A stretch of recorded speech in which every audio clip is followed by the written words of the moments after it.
Good evening, everyone. It's Jason down in the train room, the Red Rock Northern HO Scale Model Railroad. It's Sunday evening, late in the evening, Sunday, June 27th. Man, I can't believe we're almost into July already. Time's going so fast, but should be a quick update.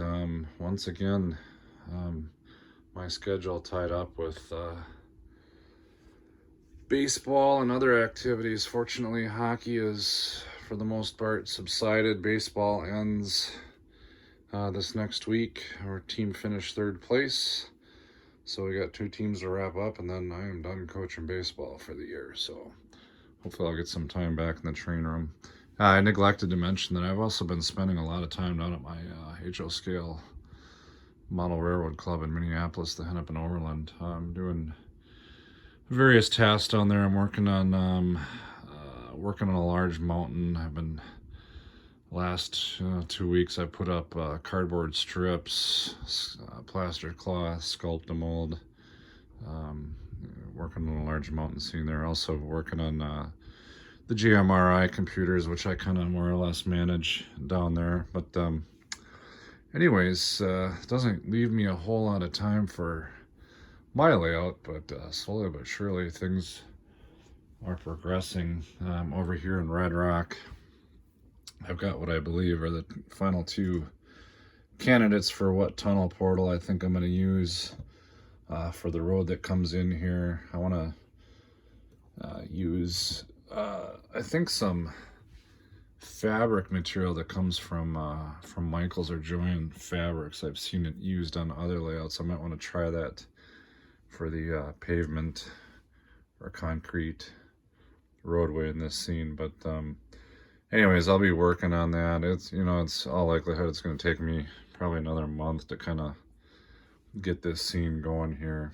I've sort of more or less been avoiding it, but eventually I'll roll up the sleeves, and once I get going, then it'll go quickly. It's just more or less procrastination at this point. But as far as progress on the railroad, what I've done this week, actually, I spent a few hours on, is something that just kind of came to me. I was looking in our model railroad store at my club and saw some LEDs there, and I thought these green and red LEDs, and I thought these would kind of work out nice on the railroad. I've got turnouts buried under the tunnels here, and this is per the track plan, and they lead respectively to each of the hidden staging. And these are the two double pull, double throw switches or levers for those turnouts. Now, I've got them clearly labeled here what they're for, but even after 5 or 6 years as the layout owner and layout builder, I still once in a while run trains the wrong way through the turnouts, and I forget to switch these turnouts from staging back to the main. Then of course what that does is it causes derailments in the tunnel. And wouldn't you know it, when I had an op session a couple of weeks ago, I did that very thing. I ran a train through a turnout the wrong way, derailed the train in there way in the back here. I couldn't fish them out using my arm or a stick or anything. I had to take the retaining wall out and show my operators what happens, how you get the trains out, and by removing the retaining wall. And not a big deal, it just takes a couple minutes. It was just kind of embarrassing. But when I saw those LEDs in the shop, I thought, maybe I can use those LEDs as status lights for these turnouts to indicate which direction they're thrown, and maybe they'll stick out better for me. The indication, especially if they're red. So that's exactly what I did. This is my first stab at installing lighting in the fascia. So I'd do a little bit of digging to find out how that works. But essentially these LEDs take 12 to 16 volts DC power, and I've got a whole box of old wall warts that I've saved in the garage. So I went up in the garage and grabbed those, and I did find a wall wart that was rated at 12 volts, so right at the minimum end. So I got that wall wart plugged in underneath and did the wiring for the LEDs, figured out which way they needed to be wired, because they can only, based on the polarity of the wall wart, they only work one way, which is, I believe, is typical of LEDs. They're polarity sensitive.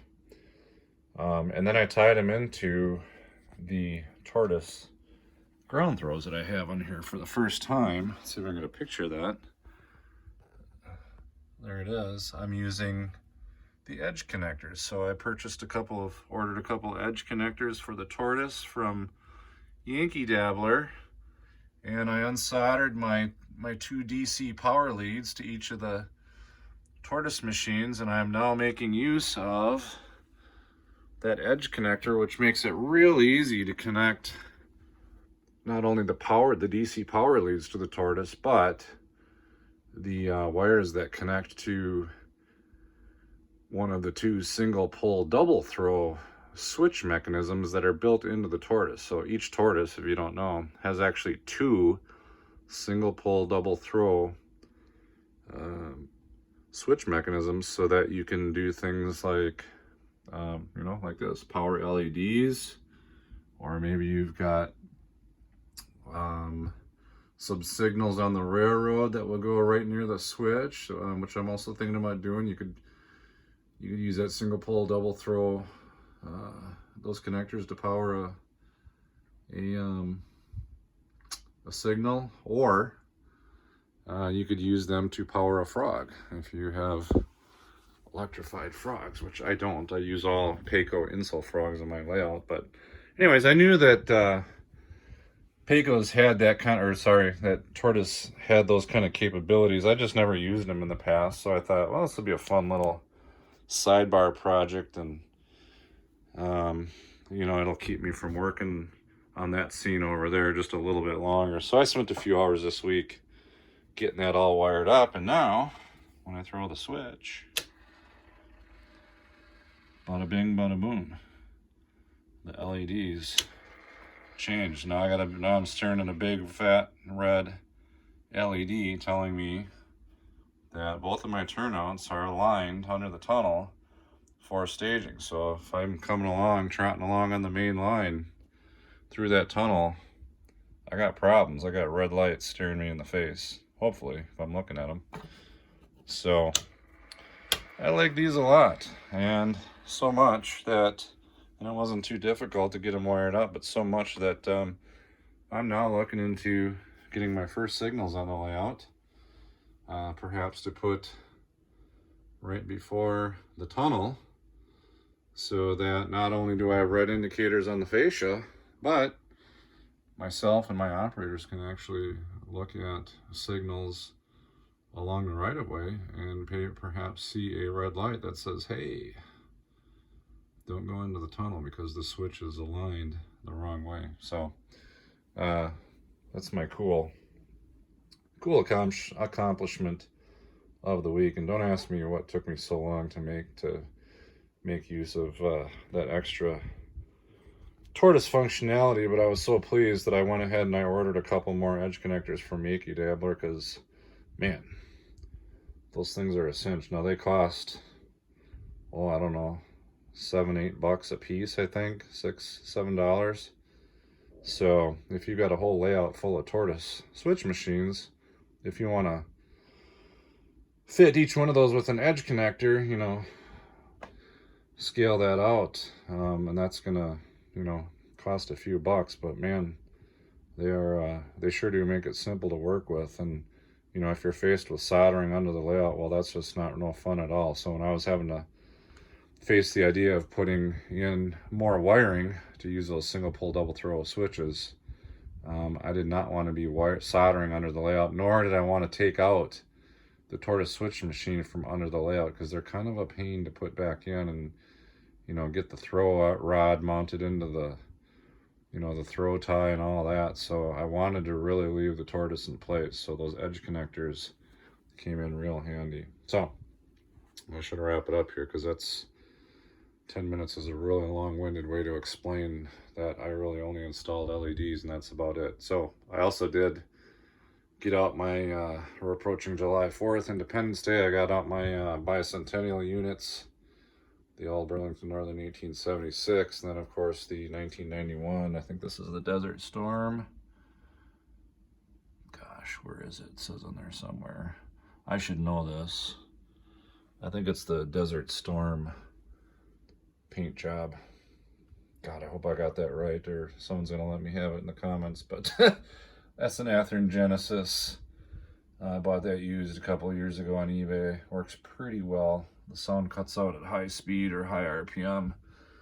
That's an Athearn ready to roll SD40-2. I bought that new and put the detailed parts on. That one runs real well also. Now I've got, of course, hand-painted caboose. I didn't paint it. Someone else from my Hennepin Overland Club painted that. So anyways, I'm going to go ahead and sign off and upload this video and take a quick look around the layout. Nothing else new over there.